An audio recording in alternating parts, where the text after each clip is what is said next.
ሰበር ዜና ደቡብ አፍሪካ በሚኖሩ ኢትዮጵያውያን ዜጎች ላይ ከፍተኛ ጥቃት እንደደረሰባቸው ተነገረ።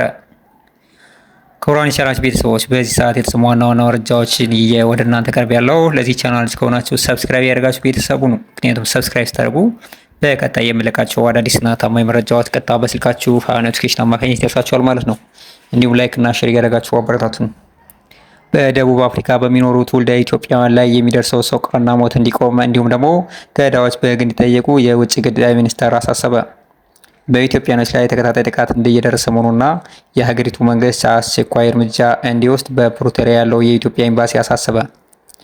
በሰሞኑ ለቲክቫ ኢትዮጵያ የገለጹት በደቡብ አፍሪካ የሚኖሩ ትውልደ ኢትዮጵያውያን ከባለፈው 3 ሳምንት ጀምሮ ብዙ ኢትዮጵያውያን እንደተገደሉና ቁጥራቸው በውል ያልተገለጸ የዜጎች ሞት እስካሁን ድረስ እንደቀጠለ ነው ለቲክቫ ያስተላለፉት። ለዚህ ኢትዮጵያውያን እልቂትና ሞት የሀገር መንግስት አስቸኳይ መፍትሄ መስጠት አለበት ሲሉ የኢትዮጵያ ውጭ ጉዳይ ሚኒስቴር ተናገሩ። የኢትዮጵያ ውጭ ጉዳይ ሚኒስቴር ቃል አቀባይ አምባሳደር ነቢያት ጌታቸው እንደገለጹት ከዚህ በፊትም በዚሁ ሀገር በኢትዮጵያኖች ላይ ተደጋጋሚ ጥቃት መድረሱ ይታወቃል። ሆኖም ይህን የዜጎች ሞትና ጥቃት ዝም ብሎ የሚያይና በገዳዮች ላይ አስቸኳይ የህግ እርማት የማይሰጥ ከሆነ በፕሪቶሪያው ስምምነት መሰረት ኢትዮጵያ የደቡብ አፍሪካን መንግስት የመክሰስ የመጠየቅና የወንጀል አስፈጻሚ መንግስት ተብሎ አግባባዊ እርምጃ እንዲወስድበት እንዲሁም ደግሞ በቅርቡ በህግ እንዲጠየቅ ማድረግ መቻል አለበት ስትል አምባሳደሯ አሳስባለች።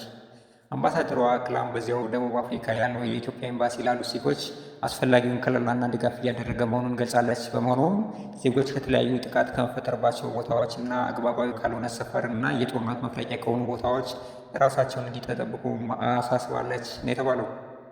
በሀገሪቱ ያለው የኢትዮጵያ ኤምባሲ እንደገለጸው ይህ በዜጎች ላይ የሚደርሰው ሞትና ግፍ በአስቸኳይ ሊቆም ይገባል ሲሉ ለደቡብ አፍሪካ መንግስት መልእክታቸውን አስተላልፈዋል። ኤምባሲው አክሎ ለዘመናት የነበረና የሀገራዊ መስተጋብር አብሮ መስራትና በጋራ በተለያዩ የስራ መስኮች በመሳተፍ ለዚች ሀገር ትልቅ የሚባል ሚና ማበርከታችን የሚታወስ ነው። ነገር ግን የነበረን አንድነትና በጋራ የመኖር ባህልና እሴታችን በአዲስ ትውልድ እንዲተካ ወይም ደግሞ እንዲቀጥል ከተፈለገ ገዢው መንግስት የተፈጠረውን ኢሞራላዊ በዜጎች ላይ የተደረገውን ግድያና ዘር ማጥፋት በቶሎ እልባት እንዲሰጥ እንጠይቃለን። ችግሩን ተረድቶ የተረጋገጠ ሰላምና የዜጎች ወጥቶ መግባት ሰርቶ መብላት መብታቸውን በአስቸኳይ እንደሚያረጋግጥልንም ጽኑ እምነት አለን ሲሉ የኢትዮጵያ ኤምባሲ በሳውዝ አፍሪካ አስተላልፈዋል። ማይቻላል ቤተሰቦች ሰው እናንተ ጋር የነበርኩ ሰብስክራይብ፣ ላይክ እና ሼር ያደረጋችሁ